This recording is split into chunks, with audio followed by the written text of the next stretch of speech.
शेतकऱ्याची हालत विचारूच नका. एकतर संत्र्याला आता बांगलादेशाने आयात दर वाढवलेला आहे, आयात शुल्क. म्हणून इकडे संत्र्याचे कोण शेतकरी असतील त्यांना विचारतो, तुमची हालत कशी झाली आता? बेकार. बरोबर ना? कापूसवाले कोण आहेत का? तुमची हालत कशी आहे? आणि आता भाजपची हालत कशी झाली माहितीये का तुम्हाला? कारण संत्र्याला तो एक डिंक्या रोग येतो ना. कुठे पोखरतो? खोडाला. तसा भाजपला आता एक दाढीवाला डिंक्या रोग झालाय.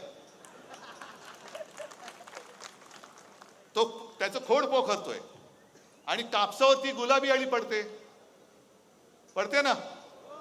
जॅकेट असतं की नाही मला माहिती नाही, पण गुलाबी असते. त्याच्यामुळे ह्या भाजपचं रोपटं जे संघाने पोचलं, जोपासलं, त्या भाजपच्या रोपट्याला आता वरनं गुलाबी अळी आणि खोडकिडा, दाढीवाला खोडकिडा लागलाय. मोहनजी, हा भाजप तुम्हाला मान्य आहे का? तुम्हाला असेल नसेल, मी जनतेला विचारतोय, तुम्हाला मान्य आहे काय?